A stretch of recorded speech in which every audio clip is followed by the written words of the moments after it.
ज्ञान विज्ञान तृप्तात्मा ज्ञान विज्ञान तृप्तात्मा कूटस्थो विजितेन्द्रियः कूटस्थो विजितेन्द्रियः युक्त इत्युच्यते योगी युक्त इत्युच्यते योगी समलोष्टाश्मकाञ्चनः।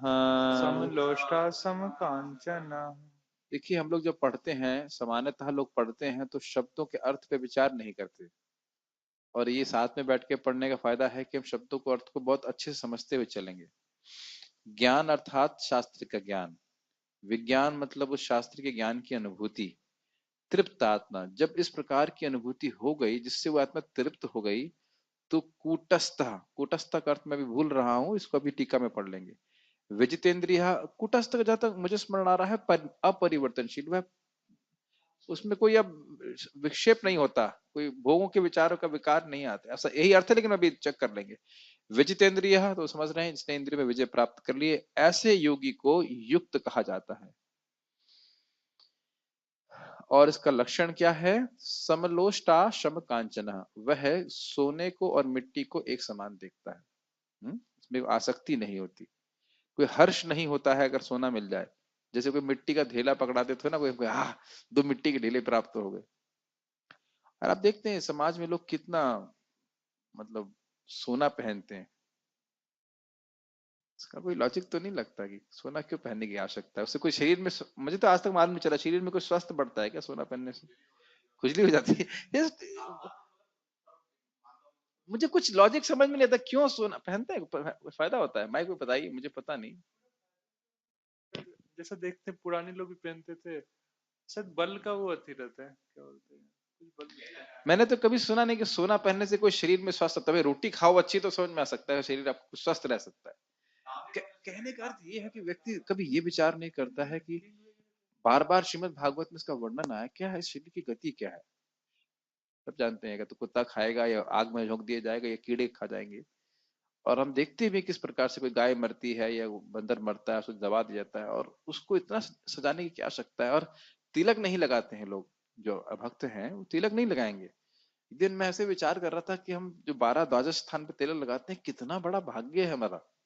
कभी हम सोचते नहीं, छोटी सी बात है लेकिन कितना बड़ा भाग्य है, पूरा शरीर पवित्र हो जाता है इसको, इस तिलक को देख कर मतलब व्यक्ति पवित्र हो जाता है।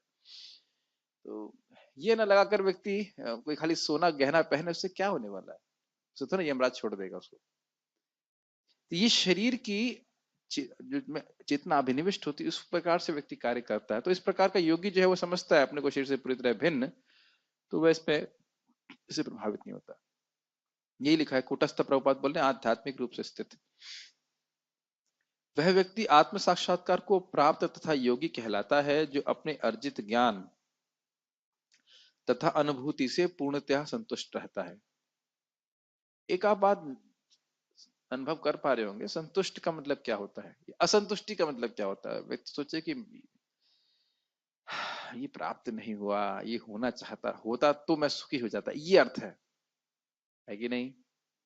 ये मेरे पास नहीं है, अगर ये हो जाता तो मुझे सुख मिलता, यही तो असंतुष्टि का अर्थ है। उसके लिए फिर व्यक्ति प्रयास करता है, और यहाँ हम देख रहे हैं कि उसको भक्ति का इतना सुख प्राप्त हो रहा है या भगवान पे ध्यान करने से इतना सुख प्राप्त हो रहा है, उसे जगत में किसी चीज की आवश्यकता ही नहीं अनुभव होती। ये बात यहाँ पे बोली जा रही है। ज्ञान होने का, माइक पे बोलिए। यस, हाँ ऑन नहीं किया। इस वस्तु से संतुष्ट हैं। हम्म, तो बहुत सारी वस्तु जो है उस अगले के पास है, जैसे मेरे पास कार नहीं है, अगले के पास कार है, मेरे पास बीवी नहीं है, अगले के पास बीवी है, या हाँ बहुत सारी चीजें हैं। तो हमें ये देखना चाहिए कि क्या अगले के पास है तो क्या वो संतुष्ट है, कहते हैं हाँ, ना, थोड़ा और ज्ञानवान होना चाहिए। ये चीज अभी आने वाली है, आगे आगे के श्लोकों में आएंगे कि मन के द्वारा इंद्रियों को क्यों मतलब करता है निग्रह, क्योंकि शुद्ध मन के द्वारा वह इंद्रिय विषयों के दोष को देख पाता है। अगर दोषी दर्शन करना है, दोष दर्शन करना है, गीता में बोलते हैं दोष दर्शन करना है, कहाँ पे दोष दर्शन करना है? जन्म मृत्यु जरा व्याधि दुख दोषा अनुदर्शनम। अगर दोष देखना चाहते हो तो इन चार चीजों में देखो, तो देखो कि इंद्रिय विषयों का भोग करूंगा तो बीमार पड़ जाऊंगा, यह तो आप स्पष्ट रूप से देखते हो। अगर कभी कफ है तो आपको दूध में दोष दिखता है कि मेरे कफ को बढ़ा देगा, ये समझ में आया? इंद्रिय विषयों के भोगों के दोष का दर्शन करना, ये मुझे जगत में बांध देंगे। तो इस प्रकार की ये आप लोग को बहुत आसान लग रहा होगा, आप लोग भक्त हो। जो भक्त नहीं है वो कभी नहीं देख सकता कि बाहर मैं गोलगप्पे खा रहा हूँ, जब हम लोग उस वक्त नहीं थे तो ये गोलगप्पे मुझे मेरा गोलगप्पा बना देंगे अगले जन्म में। कभी देखते थे हम, सोचते थे कोका कोला पी रहे हैं, बाहर की वस्तुएं खा रहे हैं, ये केवल भगवान से इतर जो भोग पदार्थ खा रहे हैं वह भी ग्रहण कर रहा हूं, उससे मैं फंस जाऊंगा, ये हम नहीं देख पाते। और यहाँ पे भी इतना तो देख पा रहे हैं कि अगर हम निंदा चुगली करते हैं तो हम बंध जाते हैं। तो यह विषय भोग जो है, जो भगवान से अलग है, ये मुझे बांध रहे हैं, और भगवान की भक्ति का सुख मतलब अनुभव करता है व्यक्ति, तो इस प्रकार के विज्ञान से वो तृप्त रहता है, इसमें वो संलग्न नहीं होता। Make sense? आप में समझते होंगे आप। ऐसा व्यक्ति अध्यात्म को प्राप्त तथा जितेंद्रिय कहलाता है, और उसकी इंद्रियां भोग में नहीं जाती। वह सभी वस्तुओं को, चाहे वे कंकड़ हो, पत्थर हो या कि सोना, एक समान देखते हैं। प्रभुपाद जी एक जगह कहीं अमेरिका में मैंने सुना डस्टबिन देखे थे, बहुत बड़ा डस्टबिन। तो प्रभुपाद कह रहे ये पूरा भौतिक जगत इस डस्टबिन में डाल देना चाहिए। कोई आसक्ति नहीं जगत से, कोई आसक्ति नहीं। गीता भूषण टीका। व्यक्ति को शास्त्र से प्राप्त ज्ञान और विविक्त आत्मा के अनुभव के द्वारा तृप्त रहना चाहिए, ये विज्ञान है। देखिए ये बहुत इंपॉर्टेंट बात है, शास्त्र का ज्ञान बहुत महत्वपूर्ण। क्या करना है क्या नहीं करना है इसका विवेक, कैसे करना है क्यों करना है इसका विवेक समझते हैं, बुद्धि, ये हमें शास्त्र के द्वारा मालूम चलती है। बहुत इंपॉर्टेंट है। देखिए हम तो भक्तों को जब कल्टीवेट कर रहे हैं बाहर तो मालूम चलता है। एक भक्त सुना हमने कहा, भाई तुम्हारा रिपोर्ट क्यों नहीं आ रही, जबकि तो पता लगा फुटबॉल खेलने चालू कर दिए। मतलब इतना फुटबॉल खेल रहा है कि उसने जब ही बंद कर दिया विद इन अ वीक। ऐसा मतलब ऐसा लगता है कि जैसे किसी ने अब तक कुछ सुना ही नहीं। पता नहीं आप लोग एकदम से जैसे गायब हो जाते। एक ही दिन में फुटबॉल खेलना चालू किया, इतना खेलना चालू किया, 16 माला से 0 पे आ गया एकदम। तो उसकी दोष नहीं है, मतलब ऐसा लगता है कि वो शास्त्र सुना कि नहीं सुना। ऐसे बड़ा बहुत मतलब डर लगता है इस तरह से। तो काफी समय लगता है। हम एक और बात है कि जैसे हम लोग सोचते हैं ऐसा हर व्यक्ति नहीं सोचता। आप कहेंगे फुटबॉल के लिए तुमने 16 माला छोड़ दी, जस्ट डजंट मेक सेंस ना, लेकिन लोग ऐसा कर रहे हैं। तो ये दिखाता है कि शास्त्र ज्ञान न होने के कारण व्यक्ति ज्ञान में रहता है, और उस शास्त्र ज्ञान का जब व्यक्ति को अनुभव होने लगता है। मैंने कई बार पूछा भाई नाम जब में अच्छा लगता है कि नहीं लगता, तो भक्तों ने हाथ उठाया। मतलब आपने सुना कि नाम में रस है, और जब भक्ति करते हो तो अनुभव भी प्राप्त हो जाता है। इसीलिए वेदांत सूत्र कहता है असकृत अभ्यासात। कितनी बार अभ्यास करो? एक बार से अधिक। क्यों?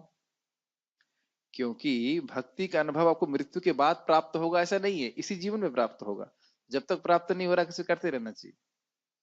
Does it make sense? स्वर्ग कब प्राप्त होगा? मृत्यु के बाद। तो आपने मान लीजिए एक बार यज्ञ किया, 2 बार यज्ञ किया, जिस तरह से अगर प्राप्त हो जाए, बाद में आप यज्ञ ना भी करें चलेगा, वो तो स्वर्ग आपको मृत्यु के बाद प्राप्त होगा। लेकिन भक्ति का सुख आपको अभी प्राप्त होगा, इसी जीवन में प्राप्त होगा। तो जब तक नहीं हो रहा है इसे अभ्यास करते रहना चाहिए। एक बात मुझे अभी भी समझ में नहीं आई, आगे आने वाली है, कि अभ्यास पे बहुत जोर दिया जा रहा है। मतलब आप रोज रोज अभ्यास करें, उस पर अधिक जोर दिया जा रहा है। ये ना कोई सोचे कि मैं एक ही दिन में शुद्ध हो जाऊंगा। ये भक्ति का प्रोसेस इस प्रकार से है, पता नहीं क्यों ऐसा होता है। लेकिन ऐसा नहीं कि व्यक्ति कोई मतलब 2 महीना 64 माला किया फिर छोड़ दिया, तो ऐसा नहीं कि उसको अनुभूति प्राप्त हो जाएगी। ऐसे भी कुछ लोग हैं जो 64 राउंड्स किए फिर बंद कर देते उसको। इज जस्ट समथिंग, कुछ सिस्टम ऐसा है। और उसको मतलब परसिवियरेंस समझते हैं, परसिवियरेंस मतलब लगे रहना, इस पे बहुत बल दिया गया है। ये भगवान भी बोलेंगे गीता में, और ये भगवान लगातार मतलब छोड़ना नहीं है, इस बात को जो है बड़ा बल दिया जा रहा है। ये बात आपको धीरे धीरे भक्ति में समझ में भी आ रही होगी कि अभ्यास के द्वारा, रोज के अभ्यास के द्वारा साक्षात्कार भी प्राप्त होता है, और वो चीजें हाँ आपको वो भक्ति का प्रोसेस करना अच्छा लगने लगता है। That's very powerful, practice is very powerful. कुछ कहना चाहते हैं?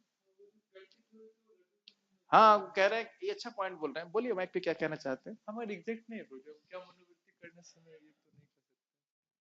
नहीं ये होता है, जो शुरुआत में करते हैं फिर छोड़ देते हैं, वो मतलब रजोगुणी तरह से होता है, धीरे धीरे बढ़ाना चाहिए। जब इसे बताया गया था, ये भक्ति ठाकुर जी भी कहते हैं केवल नंबर बढ़ाने के लिए माला नहीं करनी चाहिए। आप मान लो 16 कर रहे हैं, 16 कीजिए, फिर धीरे धीरे उसको बढ़ाइए, और उसमें स्टेबल रहिए। जितना भी आप बढ़ा रहे हो, don't, you can increase no problem, but don't decrease it. तो उसका कारण भी है उसको हम आगे चर्चा कभी करेंगे, जैसे जब से श्लोक में आएंगे तब बताऊंगा। कूटस्थ अर्थात उसे सब समय एक ही भाव में स्थित रहना चाहिए। हाँ ये अच्छा बात है। कुटस्थ मतलब अपरिवर्तनशील, मतलब आत्मा का अनुभव करते हुए व्यक्ति वह रहता है, भोग में वह नहीं जाता।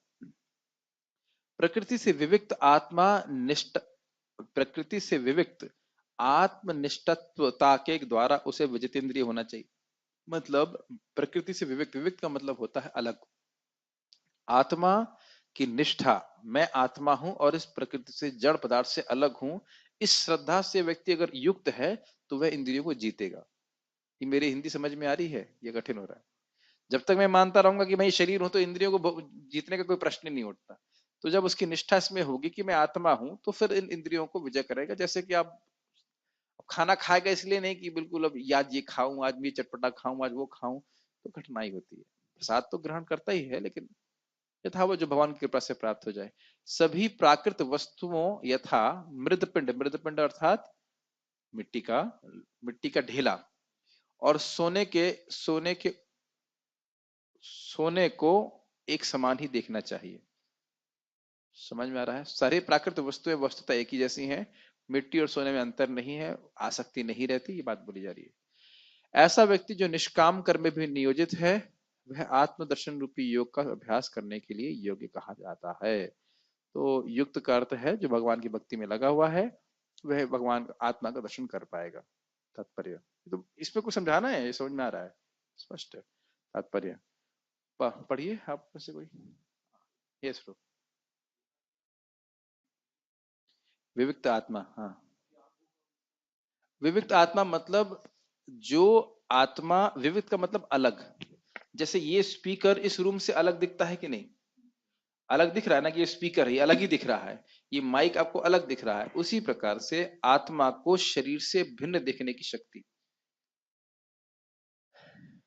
ये कठिन होती है कभी। जो लोग, ये एक और इंटरेस्टिंग पॉइंट है आपके प्रश्न पे आ रहा है कि जो व्यक्ति बहुत भोग में लिप्त होता है, वह सिद्धांतिक रूप से भी समझ नहीं पाता है कि वह शरीर नहीं है, वह आत्मा है। वो ज्ञान भी उसके हृदय को नहीं टच कर पाता है। कभी ऐसा अनुभव हुआ है आपको? किसी ऐसे व्यक्ति को जो बहुत भोग में लिप्त है, उसको आप प्रचार करने का प्रयास करो कि तुम ये आंख हो, ये तुम्हारी आंख है, वो इतना भी नहीं समझ पाता। वही और उसके बोलिए। बाद फिर वही अपने, हाँ हम समझ गए कि सब कुछ भगवान ही है, सब कुछ माया ही है, ये है, वो वो समझा नहीं बिल्कुल। आप देखेंगे वो व्यक्ति हाँ में हाँ करता वो चला गया। सुन नहीं रहा है आपकी बात। वो बिल्कुल नहीं सुन रहा है आपकी बात। उसके अंदर की जो टेप है वही चलता रहता है। वो कुछ समझ ही नहीं पाता। अपनी थ्योरी उसने सुना है, बहुत, बहुत कठिन है। तो ये जब व्यक्ति बहुत भोग में लिप्त है, तो भैया भी नहीं समझ पाता है कि वो नाक नहीं है। आप किसी भी बायोलॉजी के स्टूडेंट को बोलो, प्रभु जी तो अच्छे से बायोलॉजी पढ़े होंगे, एकदम स्पष्ट है ना। आपने तो क्या कहते हैं, ऑपरेशन भी क्या, शरीर का चीड़ फाड़ कर देखिए, शरीर में ऐसा कौन सी वस्तु है जो उपादेय है, अच्छी है? कुछ भी नहीं है। लेकिन मूर्ख व्यक्ति जो है इस शरीर से आसक्त रहता है। तो ये भोगों का ये स्वभाव ही है। जब व्यक्ति भोग में आसक्त होता है, लिप्त होता है, तो वह समझ ही नहीं पाता इस बात को। हर व्यक्ति जानता है मरना है, लेकिन उसमें आसक्त है। पैसा, बैंक बैलेंस, एक भी वस्तु उसको मृत्यु से नहीं बचा सकती, कभी विचार नहीं करता। ये आप जितना प्रचार करेंगे, आपको एकदम अनुभव होगा कि लोग विचार नहीं करते, सोचते नहीं, दे डोंट थिंक। ये सोचने की क्षमता कलयुग में बिल्कुल समाप्त हो गई। कोई नाम जप करता है, कुछ सुनते हैं, तो हम धीरे धीरे सोचने की शक्ति हमारी बढ़ती है। समझ में आ रहा है मेरी बात? तो हम लोग शरीर नहीं है, सिद्धांतिक रूप से भी तो समझेगा भाई कोई। और जब उसको अनुभव होने लगता है, तो फिर वह इन भोगों से विरत हो जाता है, मतलब अनासक्त हो जाता है। देखिए इतनी बात तो आपको समझ में आ रही होगी, अच्छा प्रसाद मिले या न मिले, लेकिन अच्छा प्रसाद या खाना खा के भी हम संतुष्ट नहीं हो सकते। समझ में आ रहा नहीं आ रहा? कितना अच्छा खाना मिल जाए, हम अगर श्रवण कीर्तन में न लगे, साधन भजन में नहीं लगे, तो हमें कभी अच्छा नहीं लगेगा। उस स्थान पे हम नहीं रुक सकते। मेरा एक अनुभव है, बस कई बार अनुभव, बस पार्टी लेके जाते थे, आप तो हमारे संग गए हैं, यस। हम बढ़िया प्रसाद खिलाते थे कि नहीं खिलाते थे? खूब बढ़िया प्रसाद हम होता था, लेकिन 20 दिन के बाद, क्योंकि मंगल आरती नहीं मिलती है, नहीं मिलता है, मन एकदम उखड़ जाता है कि नहीं? मतलब कितना भी आप अच्छा, ये चीज दुर्योधन से सीखना चाहिए। दुर्योधन हमारे शिक्षा गुरु हैं इस मामले में। जब वे मर रहे थे, तो वह अश्वत्थामा को बोलते हैं कि ऐसी कोई सुंदर स्त्री नहीं जिसको मैंने भोगा नहीं, और ऐसा कोई अच्छा खाना नहीं जिसको मैंने खाया नहीं, लेकिन मैं असंतुष्ट रहा। ये आत्मा को टच नहीं करते हैं। प्रसादम की बात नहीं कर रहा, मैं केवल अच्छे खाने की बात कर रहा हूँ। लेकिन इवन केवल प्रसाद से भी हम संतुष्ट नहीं हो सकते। We have to have something, समझ रहे ना? भगवान के प्रसाद की महिमा कम नहीं कर रहा हूं, मैं खाली ये बोल रहा हूं कि खाने से हम संतुष्ट नहीं हो सकते। शायद समझ रहे होंगे मैं क्या कहना चाहता हूँ। तो भोगों के द्वारा, क्योंकि वो भोग आत्मा को टच नहीं करता है, इस कारण से वो संतुष्ट नहीं हो सकता। उसकी संतुष्टि आप जानते हो, अहेतु की अप्रतिहता भक्ति जब प्राप्त होगी तभी वो संतुष्ट हो सकता है। That is love. अभी मैं तात्पर्य पढ़ ही रहा था प्रभुपाद जी के, बड़ा सुंदर भागवत में कहते हैं, और बड़ा सिंपल सी बात है, सहज सी बात है कि भक्ति योग ही सहज है। बाकी कर्म योग, ज्ञान योग, अष्टांग योग जो कुछ भी है, ये आत्मा का स्वरूप, मतलब आत्मा को स्वरूपगत रूप से नहीं प्रस्तुत कर सकता कि आत्मा क्या है भगवान के संबंध में। प्रभुपाद जी कृष्ण भक्त में बोलते हैं कि भक्ति योग है, ये सनातन पद्धति है, भगवान का धाम सनातन है। तो उस सनातन स्थिति में भक्ति योग के अलावा और कोई भी पद्धति आपको नहीं पहुंचा सकती। भक्ति के द्वारा ही हम उस सनातन स्थिति को पहुंच सकते हैं। ये सिंपल सी बात समझनी चाहिए। तो ये व्यक्ति धीरे धीरे भक्ति के द्वारा वह समझ पाएगा किस प्रकार से वो शरीर से भिन्न है। ठीक है, तात्पर्य पढ़िए, कौन पढ़ रहे थे? परम सत्य की अनुभूति के बिना कोरा ज्ञान व्यर्थ होता है। बहुत इंपॉर्टेंट है। अभी भक्त बता रहे थे हमारे अनंत कृष्ण प्रभु, किस प्रकार से व्यक्ति को एक संस्कृत का बहुत ज्ञान है, तो आप थोड़ा टीचिंग कर रहे थे, but he has no realisations, क्योंकि वो भक्तों के संपर्क में नहीं है। प्रभुपाद जी से एक व्यक्ति आकर के बोला, मैं 45 मिनट में पूरी गीता श्लोक बोल सकता हूँ, सारे श्लोक बोल सकता हूँ। तो प्रभुपाद जी ने कहा, क्या आप 45 मिनट के लिए गीता का एक श्लोक जी सकते हैं? चुप हो गया। बहुत इंपॉर्टेंट है, पढ़िए। भक्ति रसामृत सिंधु में 1-2-234 में कहा गया है, अतः श्री कृष्ण नाम आदि न भवेद ग्राह्यम इंद्रिय सेवोन्मुखे ही जीवाधाउ स्वयमेव स्फुरत अधः। इसको आपने कई बार सुना होगा, इसकी थोड़ी हम चर्चा करना चाहते हैं। ये बहुत अच्छा श्लोक है, इसलिए मैंने इसको हाईलाइट किया है। श्री कृष्ण नाम आदि, नाम आदि अर्थात भगवान कृष्ण का नाम और उनकी लीलाएं इत्यादि, न भवेद ग्राह्यम इंद्रिय, भौतिक इंद्रियों के द्वारा ग्राह्य नहीं है, सेवोन्मुखी ही जीवादाउ स्वयमेव एव स्फुरत अधः। इसको हमारे अनंत कृष्ण समझाएंगे। पहला लाइन हमने समझा दिया कि जो भौतिक इंद्रियां हैं वे भगवान श्री कृष्ण के नाम रूप आदि को ग्रहण नहीं कर सकती। यस। तो स्वयं में जब भगवान की कृपा से भगवान का नाम, भगवान की लीला सब हम लोग श्रवण कीर्तन ये कर सकते हैं। और हाँ, इसमें भगवान की जो ये भक्ति का प्रोसेस है, भगवान की स्वरूप शक्ति की वृत्ति है, तो ये जड़, मतलब केवल जड़ इंद्रियों से वो प्रोड्यूस नहीं हो सकती। मतलब ऐसा नहीं कि, तो उसमें जब भगवान की कृपा होती है तो फिर वो अपने आप आती है। इसको मैं और बताना चाहता हूँ, ये श्लोक बहुत सुंदर है।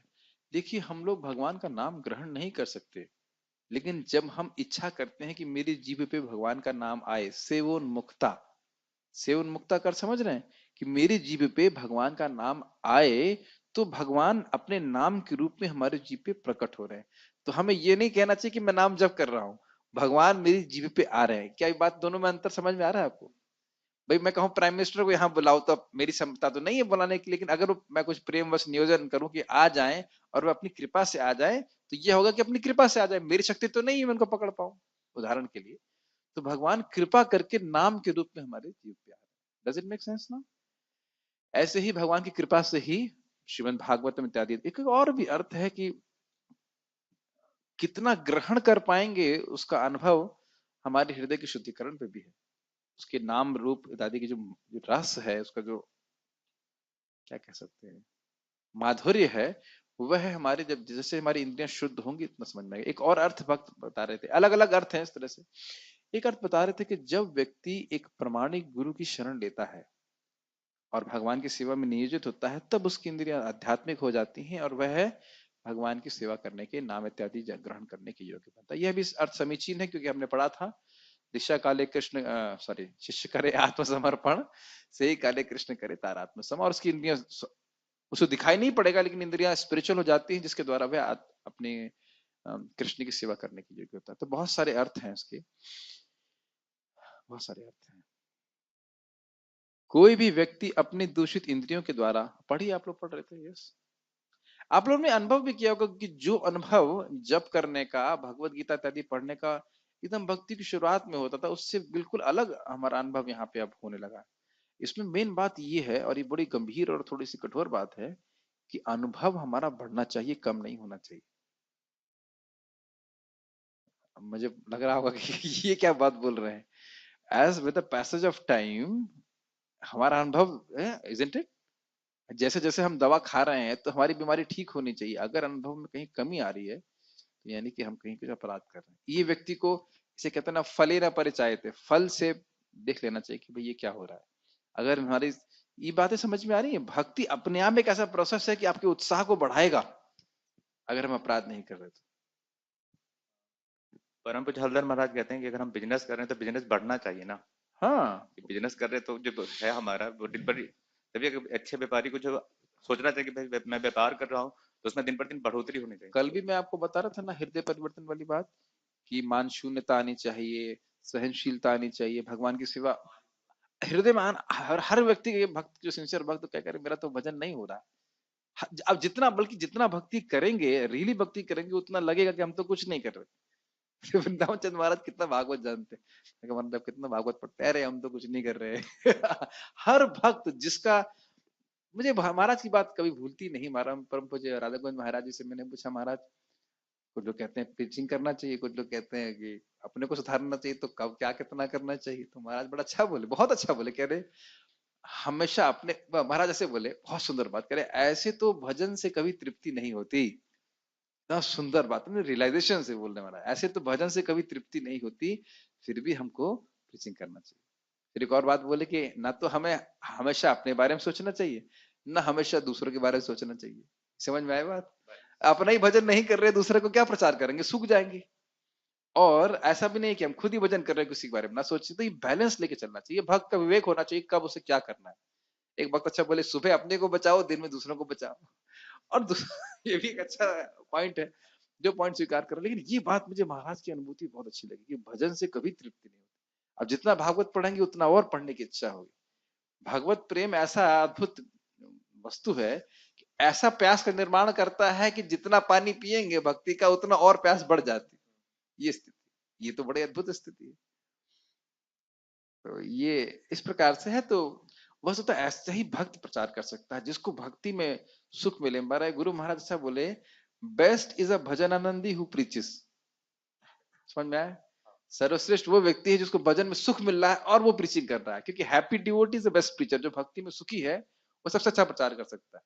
अब मैं कहूं आप हरे कृष्णा करो सुखी हो जाओगे, मैं सुखी नहीं हुआ, लेकिन आप सुखी हो जाओगे, तो कौन कन्विंस होगा? कोई कन्विंस नहीं होगा।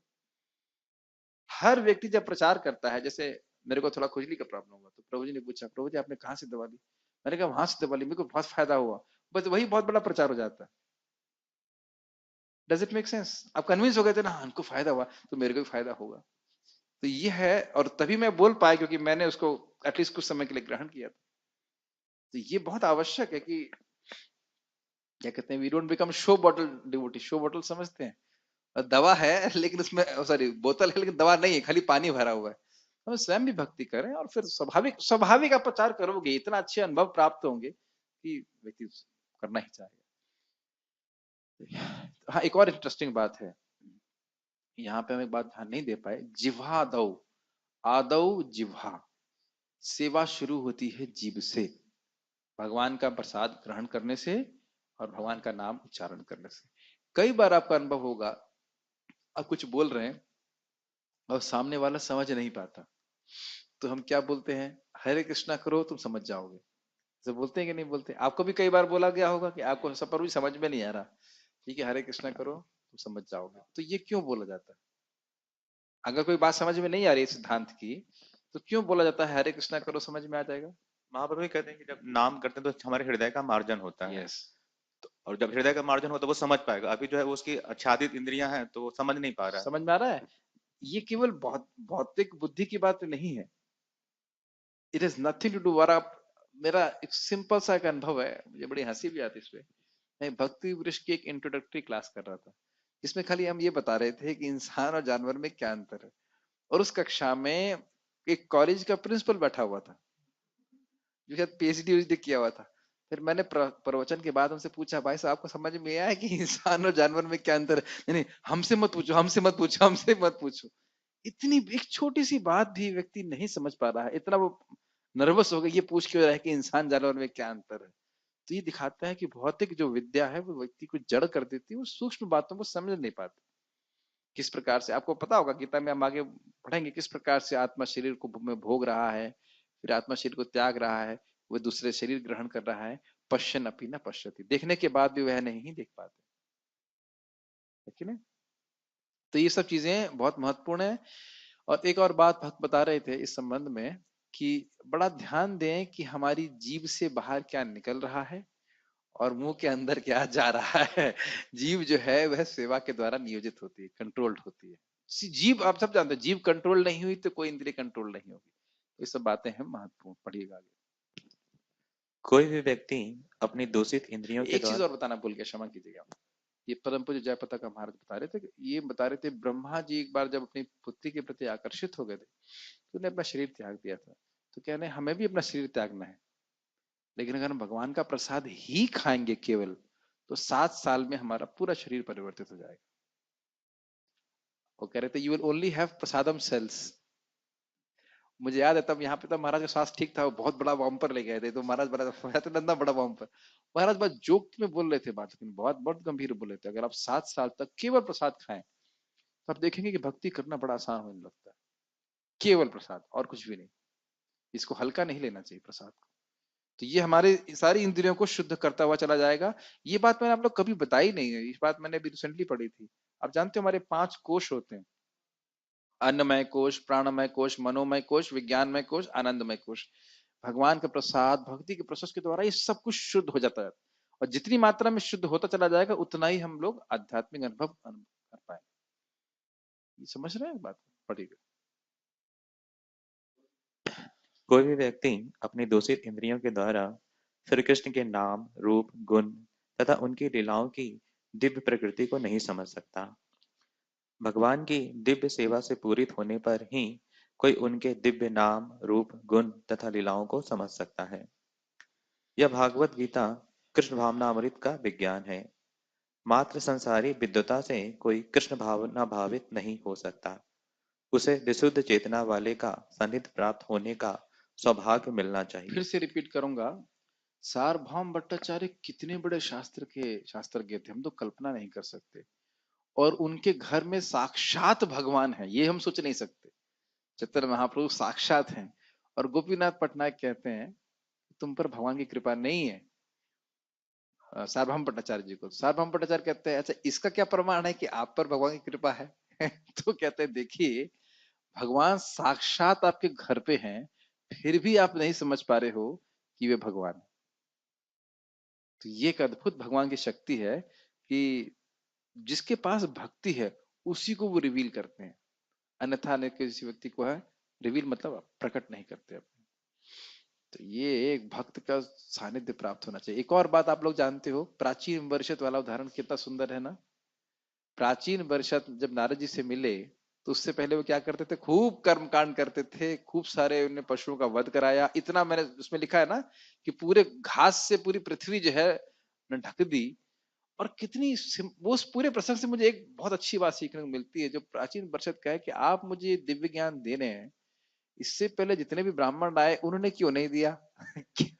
क्या मैं योग्य नहीं था या उनको पता नहीं था। और कितने आश्चर्य की बात है, उस जमाने की बात अब कभी भी होगी, सत्युग किया जब भी की बात है, तब वह कह रहे हैं नारद जी की उनको ही पता नहीं था। कितना कठिन है बताइए। आप लोग उसमें कुछ आश्चर्य नहीं होता कि क्या क्या नहीं उन्हें सब पढ़ लिया होगा, लेकिन आध्यात्मिक ज्ञान ये भक्त के द्वारा ही प्राप्त हो सकता है। और ये मुझे हमेशा सोचना चाहिए हम लोग का कितना बड़ा भाग्य है, और क्यों है ये भी पता नहीं, क्यों है भाग्य ये पता नहीं, और कितना बड़ा भाग्य है कि हमको परंपरा में इस ज्ञान को की प्राप्ति हुई। भक्ति एकदम क्लियर कट तरीका, आसान लेते हैं लोग, लेकिन इट्स नॉट चीप थिंग। कभी विचार कीजिए उस राजा के पास कितने ब्राह्मण आए होंगे, कोई कमी है, लेकिन किसी ने नहीं बताया। आप लोग को उसमें कुछ आश्चर्य नहीं होता, इतने सारे ब्राह्मण आए किसी को पता नहीं है। जैसे हम लोग हाउस प्रोग्राम करने जाते हैं, आपको लगता है कौन सी बड़ी बात है, आपके हाउस में कभी कोई प्रोग्राम हुआ? कभी विचार कीजिए, कोई बताने आया घर में कि तुम शरीर नहीं हो आत्मा हो तुम, ये कोई विचार नहीं करता। हमारे लिए बात शायद एक साधारण सी बात लगती है, लेकिन कोई नहीं बताता है। तो ये भी एक बहुत इंपॉर्टेंट बात है, जब तक भक्त सानिध्य प्राप्त ना हो व्यक्ति इस ज्ञान को प्राप्ति नहीं कर सकता। पढ़िए। कृष्ण भावना भावित व्यक्ति को भागवत कृपा से ज्ञान की अनुभूति होती है, क्योंकि वह विशुद्ध भक्ति से तुष्ट रहता है। अनुभूत ज्ञान से वह पूर्ण आपने इसमें बनता एक है। नोटिस करी, भगवत कृपा से ज्ञान की अनुभूति होती है, तो हमें क्या करने की जरूरत है? कृपा मिल जाएगी ऐसे ही। बारिश जो हो रही है तो बाहर जाएगा वही तो भीगेगा। हाँ, बारिश तो हो रही है तो बाहर जो आएगा वही तो भीगेगा। बाहर ही ना जाओ, अंदर ही बैठे रहो तो कैसे तो भीगेगा? पानी अंदर आ जाए, सूर्य अंदर आ जाए, तो कैसे रोशनी पानी मिलेगी? कुछ तो प्रयास करना पड़ेगा। यस, क्योंकि वह विशुद्ध भक्ति से तुष्ट रहता है। विशुद्ध भक्ति से तुष्ट रहता है मतलब ये तो समझ में आ रहा है, लेकिन तुष्ट रहने का मतलब क्या होता है? माइक पे बताइए। सेटिस्फाई, इससे बाह्य चीज की कामना नहीं होती, मतलब बाह्य कोई माया की यस वस्तु की यस कामना। यस, माया की वस्तु का कोई कामना नहीं रहती। जैसे कई बार आप उदाहरण जानते हो, खाना खा लिया, बस बस बस और नहीं चाहिए, और नहीं चाहिए, बस तुष्ट है। यस, नेक्स्ट पढ़िए। अनुभूत ज्ञान से वह पूर्ण बनता है। आध्यात्मिक ज्ञान से मनुष्य अपने संकल्पों में दृढ़ रह सकता है, किंतु मात्र शैक्षिक ज्ञान से वह बाह्य विरोधाभासों द्वारा मोहित और भ्रमित होता रहता ये है। लाइन समझ में आई? बड़ी गंभीर है। ज्ञान तो हो जाता है, लेकिन जब तक वह बहुत भक्ति के सुख का अनुभव नहीं कर रहा है, तो उस सुख के खालीपन को भरने के लिए भोगों का आश्रय वो लेगा। क्या ये लाइन मेरी समझ में आ रही है कि नहीं आ मैंने रही? तो बहुत बार अपने जीवन में अभी भी करता ही रहता हूँ हाँ, तो ये कि आप देखिए, मेरे सच्चिदानंद महाराज इस पे बहुत बोलते हैं। कह रहे हैं कि अगर भक्त को भक्ति का सुख प्राप्त नहीं हो रहा, तो हम तो देखिए सुख आनंदमय है, सुख तो ढूंढने का प्रयास करेंगे, तो उसको भोगों में जरूर व्यक्ति ढूंढेगा। बहुत गंभीर है। इससे इससे हमको घबराना नहीं चाहिए, लेकिन लेकिन एक चीज जरूर देखेगा भक्त, अगर अच्छे से भक्ति कर रहा है तो वो ये जरूर देखेगा, नहीं इस भोग से मैं संतुष्ट नहीं हो रहा हूँ।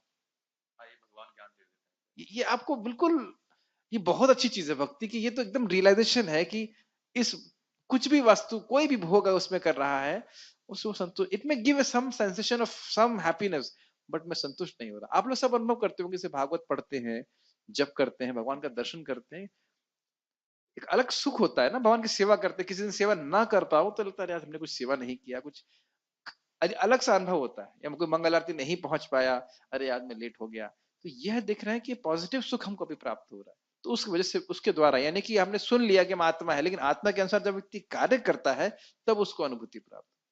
यस, ये भी जो है कि आत्मा के कार्य कौन से हैं, यही भगवत गीता।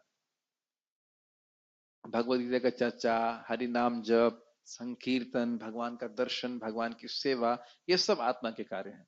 तो जब हम उस प्रकार से कार्य कर रहे हैं तो हम आत्मा के रूप में कार्य कर रहे हैं, तो व्यक्ति संतुष्ट रहता है। यस, केवल अनुभवी आत्मा ही आत्मसंयमी होता है, क्योंकि वह कृष्ण के शरण में जा चुका होता है। ये तो समझ रहे आ रहा है, क्या समझ में आ रहा है? भक्ति हमें जैसे आत्मसंयम जब तक हमारे अंदर विवेक नहीं होगा कि हमारी जो सारी इंद्रियां हैं जो भगवान के कार्यों में लगनी चाहिए, आत्मसंयम करते हैं और फिर भगवान के शरण में जाते हैं। सब कुछ तो ठीक है, लेकिन मैं खाली इस लाइन को समझाना चाहता हूँ, केवल अनुभवी आत्मा ही आत्म संयमी होता है, इसको समझाइए। देखिए भगवत गीता के प्रभुपाद जी बिल्कुल जो तात्पर्य है ना, ये फॉर्मूले की तरह एक एक छोटी सी समझना चाहिए। अनुभवी आत्मा, यस कुछ कहना चाहते हैं? What is the meaning of अनुभवी? अभी मैंने समझाया था, थोड़ा और समझाइए। अनुभवी आत्मा जो अपने आत्मा मतलब जो आत्मज्ञान में स्थित हो गया, मतलब आत्मा को रियलाइज कर गया है कि मैं शरीर नहीं आत्मा हूँ, और हाँ, आत्मा के मतलब आनंद को प्राप्त कर चुका है, वो फिर अब भोगों में नहीं जाएगा। भोगों में नहीं जाएगा। जब उसने भक्ति का सुख का अनुभव कर लिया, अब वह फिर ना, हमको अब भोगने चाहिए, है कि नहीं? दोनों को बैलेंस कर लिया। कई बार आपको लोग बोलेंगे अरे तुम लोग तो संसार का दुख सुख देखे नहीं, नहीं खूब देख लिए सर, लेकिन अब जो है व्यक्ति इसमें नहीं जाएगा। ये है भक्ति में निष्ठा।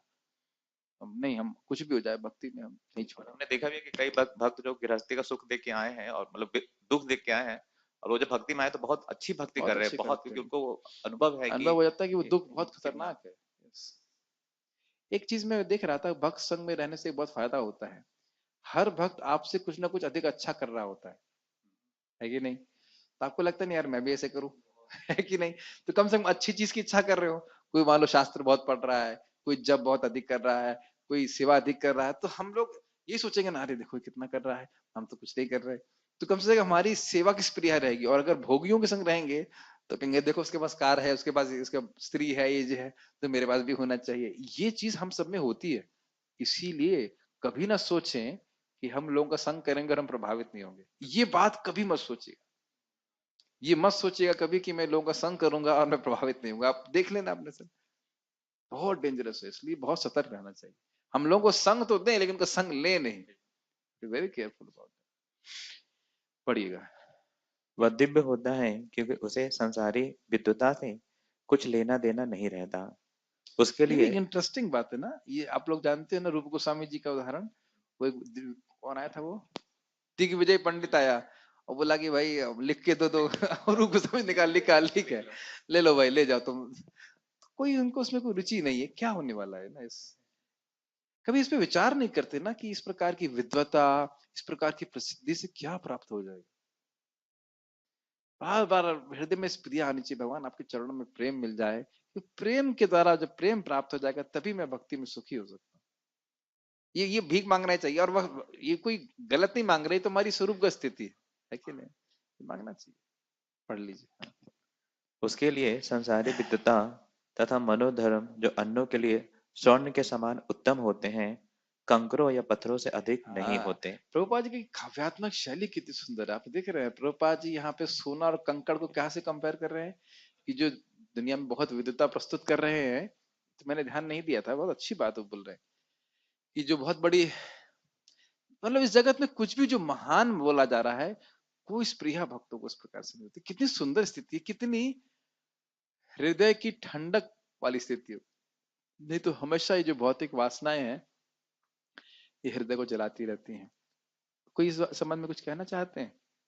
क्या एक श्लोक हम और कर सकते हैं? हम लोग पढ़ेंगे नवा श्लोक को। सुहृन्मित्रा सुहृन्मित्रायर सुहृत मित्रान उदासीनम। उदासीनम गलत हुआ। सुहृन्मित्रार उदासीना सुहृन्मित्रानुदासीनम मध्यस्थ द्वेष्व बंधुषु मध्यस्था द्वेष्य बंधुषु साधुष्वपि च पापेषु साधुष्वपि च पापेषु समबुद्धिर्विशिष्यते। समबुद्धिर्विशिष्यते। इनके अर्थ को हम अभी टीका में ही पढ़ेंगे, बड़े सुंदर अर्थ हैं। जब मनुष्य निष्कपट हितैषियों, प्रिय मित्रों, तटस्थों, मध्यस्थों, ईर्ष्यालुओं, शत्रुओं तथा मित्रों, पुण्यात्माओं एवं पापियों को समान भाव से देखता है तो वह और भी उन्नत माना जाता है। और भी उन्नत माना जाता है मतलब पिछले वाले योगी की स्थिति, जो सोने और मिट्टी को बराबर देख रहा है, उससे श्रेष्ठ अब व्यक्तियों से वो कैसे संबंध स्थापित करता है उसको देखा जाएगा। गीता भूषण टीका। वह योगी जो मित्र और शत्रु को समान रूप से देखता है वह इस योगी से श्रेष्ठ है जो मिट्टी और सोने को समान देखता ही। तो मैंने भी बोल दिया आपको। अब देखिए, सुहृत वह व्यक्ति है जो स्वभाव से ही किसी व्यक्ति का हित सोचता है। मैं इस श्लोक को क्यों करना चाहता था, क्योंकि एक एक गुण को कृपया भगवान पे आरोपित कीजिए।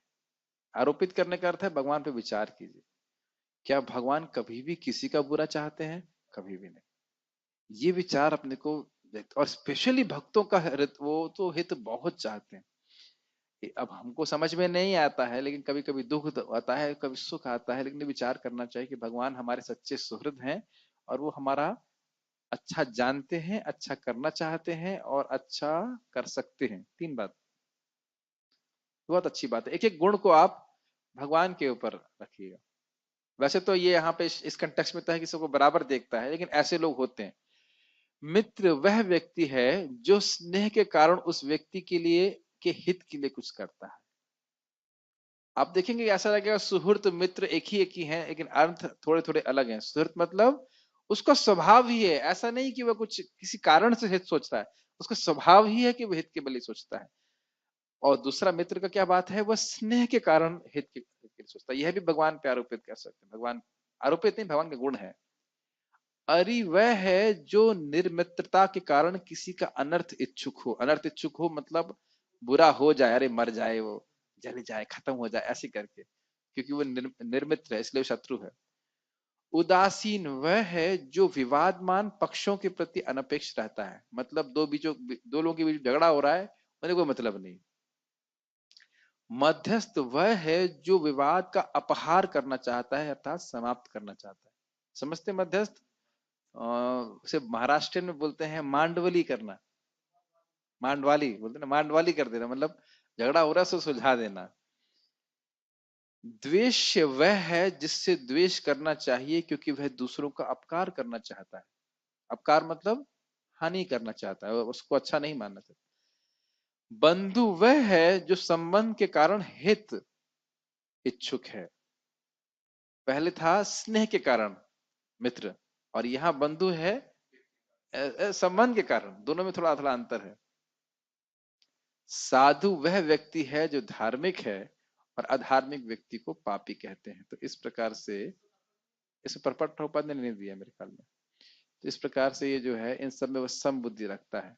श्रील प्रभुपाद जी इसको बहुत सुंदर तरह से कहते हैं। एक जगह कोई व्यक्ति है, आपको सम होना चाहिए, आपको सम होना चाहिए, तो प्रभुपाद जी कहते हैं हम तो सम ही हैं, हम सबको प्रचार कर रहे हैं, ऐसा तो नहीं कहते कि इसको हरे कृष्ण करना चाहिए और इसको नहीं करना चाहिए, सबको बराबर से मौका दे रहे हैं। तो इसमें तो कोई हम मतलब भक्तों की क्षमता क्या है, सभी को भक्त बनना देखना चाहते हैं। और इसका मूलभूत कारण यह है कि जब हम अपने जीवन में परिवर्तन देखते हैं, बहुत सिंपल है, प्रचार का सिद्धांत बहुत सिंपल है। जब आप स्वयं भक्ति अच्छे से करते हैं, आप अपने जीवन में परिवर्तन देखते हैं, फिर जानते हैं सभी को एक ही बीमारी है अविद्या की, तो ये भक्ति का प्रोसेस आप दूसरे को देना चाहते हैं, यथाशक्ति यथामति, जितनी शक्ति जितनी मति, तो उसमें कोई भेद नहीं देखता। ठीक है, ये बहुत मतलब मैं इसके शब्दों के अर्थ बहुत अच्छे थे तो मैंने इसको शेयर किया। कल हम चर्चा करेंगे आगे। श्रील प्रभुपाद की जय।